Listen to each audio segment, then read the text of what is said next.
सभी स्टूडेंट्स का स्वागत है आज के एक कार्यशाला जिसका शीर्षक है परीक्षा में लेखन तथा तनाव प्रबंधन। आईएसबीएम विश्वविद्यालय के द्वारा किए जा रहे प्रयासों में से ये एक प्रयास है जिससे कि सभी बोर्ड एग्जाम्स के जो स्टूडेंट्स हैं जो अभी बोर्ड एग्जाम देने वाले हैं उन स्टूडेंट्स के लिए ये कार्यक्रम आयोजित किया जा रहा है। ये कार्यक्रम का दूसरा भाग है और हमारे जो मॉडल स्कूल हैं वो government higher secondary school Kosmi, और मैं बहुत बहुत आभार प्रकट करता हूँ सुनील श्रीवास्तव जी का जिन्होंने हमें इस कार्यक्रम के लिए अपने स्कूल का मंच प्रदान किया। तो इस प्रोग्राम में आज हम लोग परीक्षा में लेखन तथा तनाव प्रबंधन के बारे में बात करेंगे।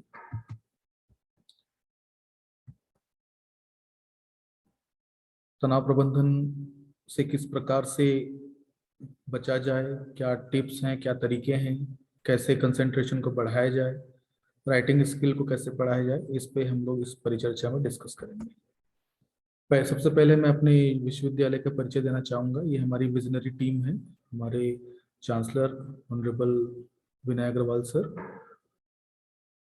Honourable vice chancellor doctor Anand Mahalwar ji, respected registrar doctor BP Bhol, और इनके मार्गदर्शन में विश्वविद्यालय नित्य नियमित प्रगति पथ पर अग्रसित है।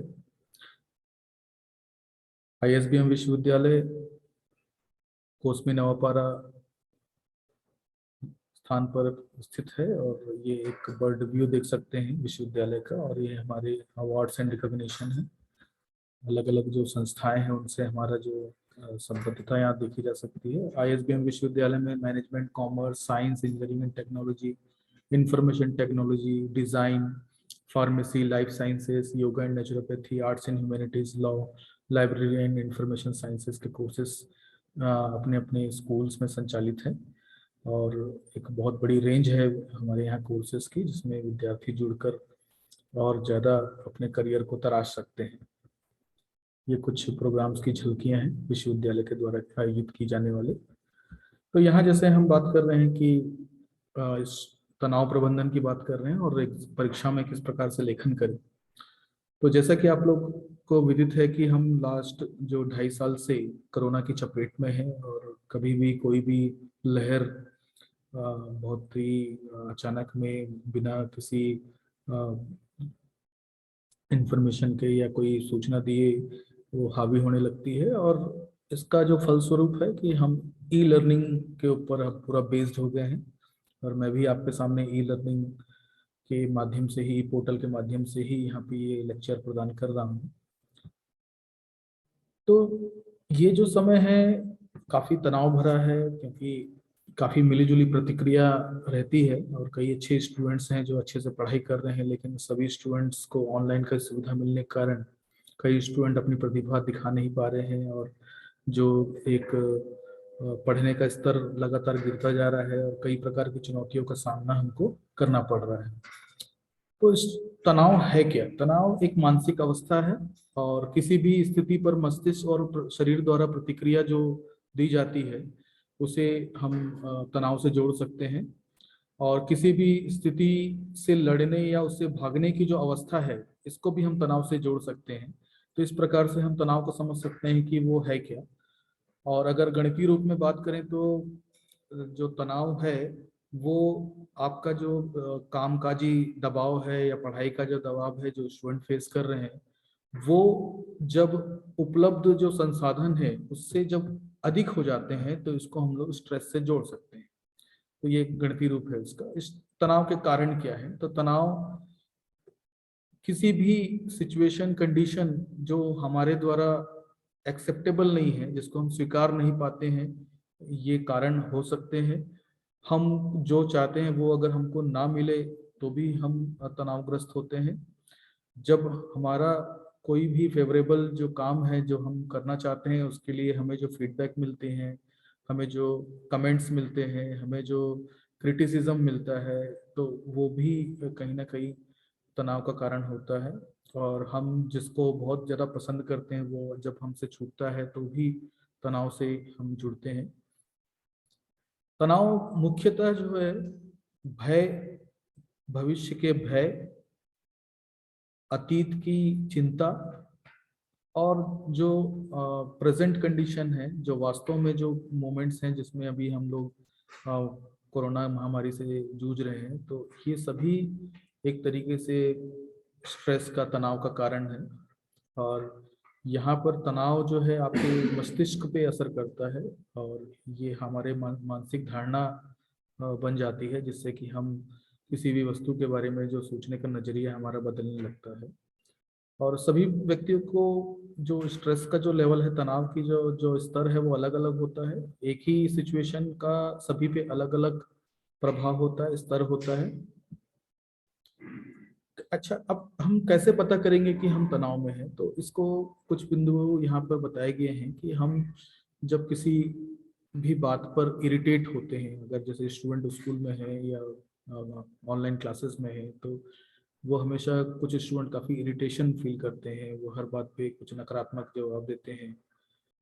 और जब कोई अचीवमेंट जो आप चाहते हैं वो आपको नहीं मिलता या उससे कम मिलता है, तो आपका जो फीलिंग है, और सफलता का जो प्रेशर है उसके लिए आपकी जो फीलिंग है, और किसी काम को कैसे वो हैंडल करें उसकी जो फीलिंग है, और कभी कभी जो थकान है, कंफ्यूजन है, इरिटेशन है, समय की कमी के कारण या समय के अधिक होने के कारण, और बार बार आपकी नींद अगर खुल रही है, खाने का आपका जो टाइम है वो गड़बड़ा गया है, कभी आपको भूख लग रही है, कभी नहीं लग रही है, बॉडी में पेन है या हेडेक है, तो ये सभी कारण कहीं ना कहीं तनाव से जुड़ते हैं। अब बात ये उठती है कि क्या तनाव हमेशा नुकसानदायक है? नहीं, तनाव के कुछ फायदे भी हैं। अगर अगर हमने उसको सही तरीके से पॉजिटिव माइंडसेट से अगर लिया है, तो हम उसको एक एनर्जी के रूप में ले सकते हैं, एक चैलेंज के रूप में ले सकते हैं कि हमको ये कार्य करना है जिसमें हम सक्सेस नहीं हो पा रहे हैं, उस कार्य को करना है, और एक अपने जो गोल है वहां तक पहुंचना है। नुकसान बहुत सारे हैं, क्योंकि तनाव हर बीमारी का जड़ है। हेडेक, आपका हड्डी, जो जितना भी आपका खाने पीने में जो अपच की समस्या है, खाने में कमी हो जाना, फटीग, आपके जो पाचन तंत्र को डिस्टर्ब करता है, डिप्रेशन की कंडीशन ले आता है, और आपके मेमोरी को कमजोर करता है, ये सभी जो है नुकसान है। आप देख सकते हैं कि तनाव के फायदे बहुत ही कम है, लेकिन नुकसान बहुत ज़्यादा है। और कहीं ना कहीं तनाव एक बहुत महत्वपूर्ण टॉपिक है, और बहुत ही इम्पोर्टेंट डिस्कशन है, क्योंकि स्टूडेंट्स का भी एग्ज़ाम भी होने वाला है, ऑफलाइन एग्ज़ाम्स की बात हो रही है। तो तनाव के जो पहचान जो है, फिजिकल, मेंटल, बिहेवियरल और इमोशनल, अगर हम लोग शारीरिक रूप में अगर सिम्टम की बात करें, तो आपके जो सोने का जो पैटर्न है वो बदल जाना, थकान, डाइजेशन में चेंजेस, हेडेक, सर दर्द, बॉडी बदन दर्द, इन्फेक्शंस, इनडाइजेशन, पाचन तंत्र का सुचारू रूप से काम नहीं करना, फेंटिंग, स्वेटिंग, ट्रेम्बलिंग, आपको पसीना होना, हाथ या पैर में पसीने निकलना, ये सभी जो है एक शारीरिक जो सिम्टम्स हो सकते हैं, लक्षण हो सकते हैं। मेंटल सिम्टम्स में मानसिक जो लक्षण है, उसमें कंसंट्रेशन का कम हो जाना, मेमोरी मेमोरी चीज़ों को भूल जाना, रख के कहीं चीज़ों को भूल जाना, और किसी भी डिसीजन को सही तरीके से नहीं लेना, कंफ्यूजन होना, बार बार डिसओरिएंटेड होना, और किसी भी चीज़ के लिए ज़्यादा चिंतित हो जाना, ओवर रिएक्ट करना, ये सब मेंटल सिम्टम्स या मानसिक जो लक्षण है वो हो सकते हैं। बिहेवियरल जो बर्ताव आपका है, उसमें एपेटाइट बहुत ज़्यादा फर्क लाता है। आपका खाना, जो खाने का जो ड्यूरेशन है, कभी बहुत तेज खा रहे हो, कभी धीरे खा रहे हो, ईटिंग डिसऑर्डर भी बोल सकते हैं इसको। इनटेक जो है, जैसे जिस चीज़ की रिक्वायरमेंट नहीं है बॉडी को, जैसे कॉफ़ी ज़्यादा पी रहे हो, चाय ज़्यादा पी रहे हो, या कोई मादक पदार्थों का सेवन कर रहे हो, तो ये भी सिम्टम्स आप देख सकते हो। और आपको रेस्टलेसनेस, आपको बेचैनी जो हो रही है, या आप नाखून चबा रहे हो, हाथ को बार बार फोल्ड कर रहे हो, तो ये सब इसका आपके व्यवहारिक लक्षण हो सकते हैं। इमोशनल लक्षण में डिप्रेशन सबसे इम्पोर्टेंट हो जाता है। आप हमेशा दुखी रहना, किसी भी चीज़ के लिए आपको साफ जो सफाई है उससे आप दूर रहना चाहते हो, तो ये सभी जितने भी कारण हैं, उसमें उनका सभी का दुष्प्रभाव आप देख सकते हो कि जितने हृदय संबंधित जो बीमारियां हैं, अस्थमा, डायबिटीज, और आपका पाचन तंत्र संबंधी समस्याएं, अल्सर, स्किन का जो कंप्लेंट्स, हेडेक, माइग्रेन, डिप्रेशन, ये सभी जो बीमारियां हैं जुड़ी हुई है तनाव से। तो तनाव को कैसे मैनेज करें? तो सबसे पहले हम खान पान की बात करते हैं, तो फास्ट फूड को हमको बिल्कुल नो करना है। हेल्दी स्पोर्ट्स, म्यूजिक, और आप बिल्कुल एक अच्छे रूटीन को फॉलो करेंगे, यस डेफिनेटली ये हमको करना चाहिए। एबीसी स्ट्रेटेजी की बात करते हैं, तो एबीसी स्ट्रेटेजी में सबसे पहले हम लोग चीजों को समझे। हमने जितने लक्षण अभी बात किए उनमें से कोई लक्षण आपके अंदर एक या दो से अधिक या तीन से अधिक लक्षण अगर आपके अंदर है तो उसके लिए जागरूक रहें। आप समझिए कि जो आपके तनाव का कारण क्या है और उसके लिए आप कैसे रिएक्ट करते हैं। उसके बाद उस पर बैलेंस बनाना और पॉजिटिव और नेगेटिव जो स्ट्रेस है उसको अलग करना। पॉजिटिव और नेगेटिव के अंदर बहुत ही फाइन लाइन होती है, उसको समझना। हम किसी भी तनाव को धनात्मक पॉजिटिव डायरेक्शन में ले जा सकते हैं और नेगेटिव डायरेक्शन में भी ले जा सकते हैं। और कैसे उससे हम नेगेटिव स्ट्रेस से बचे, कैसे उससे बाहर निकले, इसमें बैलेंस बनाना। और सी, कंट्रोल करना। हम स्ट्रेस को कंट्रोल करें और कंट्रोल के बारे में सोचें। अगर हम जागरूक नहीं हैं, बैलेंस नहीं बना पाएंगे, तब तो कंट्रोल करना बड़ा मुश्किल हो जाएगा। हमको ये एबीसी स्ट्रेटेजी हमेशा आपको बहुत फायदेमंद रहेगी। इस पे हमको सोचना है कि हम कैसे इस एबीसी स्ट्रेटेजी को फॉलो करें। अब बहुत ही कुछ बेसिक स्टेप्स हैं जो एग्जाम में भी स्टूडेंट्स को फायदा देंगी।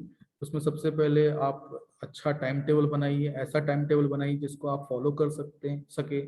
और उस टाइम टेबल में अगर मान लीजिए कि अगर आप उसको पूरा नहीं कर पा रहे हैं तो उस टाइम टेबल को चेंज करें। और अगर बार बार नहीं हो रहा तो अपने अपने आप को कुछ पनिशमेंट दे, छोटे छोटे पनिशमेंट दे। जैसे आज आप सुबह बोले कि 4 बजे उठना है, आप नहीं उठ पा रहे हैं, तो आप अपने आप को एक छोटी सी सजा दीजिए कि आज नाश्ता जो है स्किप कीजिए आप, या बहुत अपना जो फेवरेट जो चीज़ है उसको छोड़िए। दूसरे दिन भी अगर ऐसा होता है तो कुछ और पनिशमेंट सोचिए अपने लिए। तो ऐसा करने से डेफिनेटली आप अपने लिए थोड़ा कठोर होंगे और अपने टाइम टेबल के लिए आप स्टिक हो जाएंगे। उसके बाद आपको ये पता करना है कि आपका जो पीक जो कंसंट्रेशन टाइम है जिसमें आप सबसे एकाग्र होते हैं, वो एकाग्र समय कौन सा है। उस समय को निर्धारित कीजिए। उसमें ऐसे टॉपिक, ऐसे सब्जेक्ट का चुनाव कीजिए जिसको आप याद कर सको और याद रख सको, और ऐसे समय को चुनाव करके जिसमें कोई भी डिस्टरबेंस आपको ना मिले बाहर से। ऐसे टाइम का चुनाव करके आपको पढ़ने का जो समय है उसी के हिसाब से निर्धारण करना चाहिए। सफिशिएंट स्लीप भी जरूरी है, नींद भी जरूरी है। बहुत मतलब एक अच्छी नींद लेने के बाद ऐसा नहीं कि बीच बीच में सोते रहना है आपको। एक अच्छी नींद, कंप्लीट नींद लीजिए और उसके बाद दिन भर एक्टिव रहिए। अपने टास्क को लिखिए और लिख के उसको कंप्लीट कीजिए।